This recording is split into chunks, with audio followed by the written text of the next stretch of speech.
Je suis Gilles Le Breton, je suis député européen du Front National et si je suis entré en politique, c'est parce que j'ai été séduit par une personnalité politique, Marine Le Pen.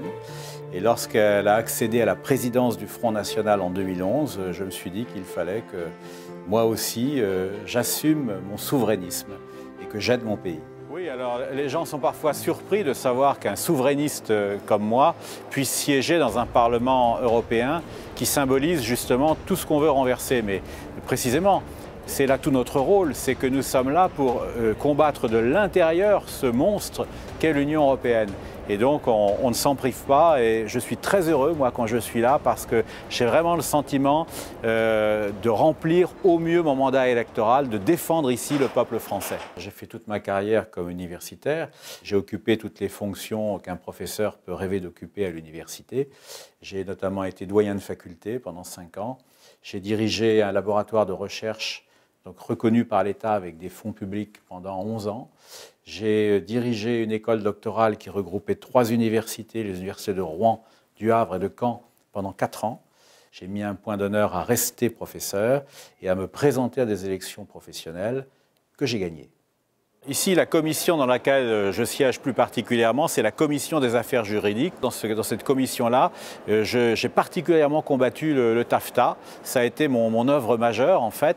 Cela m'a amené à me faire désigner par le groupe pour aller à Washington en novembre 2015 pour rencontrer les négociateurs américains du TAFTA. Alors pourquoi? Parce qu'ici, on manquait d'informations sur ces négociations qui étaient secrètes et extrêmement dangereuses pour nous, en particulier pour notre agriculture. Donc je suis allé là-bas pour m'informer du contenu des négociations. C'est là-bas, en parlant avec eux, que j'ai eu la preuve que nos appellations d'origine protégée étaient menacées. Les Américains ont été très clairs, ils n'en voulaient pas. Alors que dans le même temps, à Bruxelles, on nous disait le contraire, c'est que les négociations étaient bien parties, qu'on allait sauver toutes nos AOP, etc. Et j'ai réalisé en allant là-bas que ce n'était pas vrai du tout. Et donc, de retour en France, j'ai fait un communiqué de presse qui a été évidemment repris par Marine Le Pen et qui a permis d'alerter tout le monde. Et peu à peu, grâce à mes efforts, à ceux aussi d'autres députés, eh bien, le TAFTA est devenu extrêmement impopulaire, il a fini par inquiéter l'opinion publique et en définitive, nous avons réussi à l'abattre. Car l'objectif de tous ces eurocrates, avant que nous soyons élus, c'était de tout boucler pour fin 2016. Et ça, on les a empêchés de le faire. Et rien que pour ça, je me dis que je n'ai pas perdu mon temps ici. La deuxième commission dans laquelle je siège, outre la commission des affaires juridiques, c'est la commission des libertés civiles qui traite de l'immigration. Et c'est dans ces petites commissions-là que le gros du travail parlementaire se fait. Et c'est là notamment que j'ai obtenu un chiffre du commissaire à l'immigration Avramopoulos, un chiffre qui avait fait couler beaucoup d'encre. Il avait avoué que son objectif, c'était de faire venir 50 millions de migrants à l'horizon 2060. Et le chiffre a fait grand bruit. Sur 8 groupes qui siègent ici, et il y en a 3, en comptant le nôtre, qui sont eurosceptiques.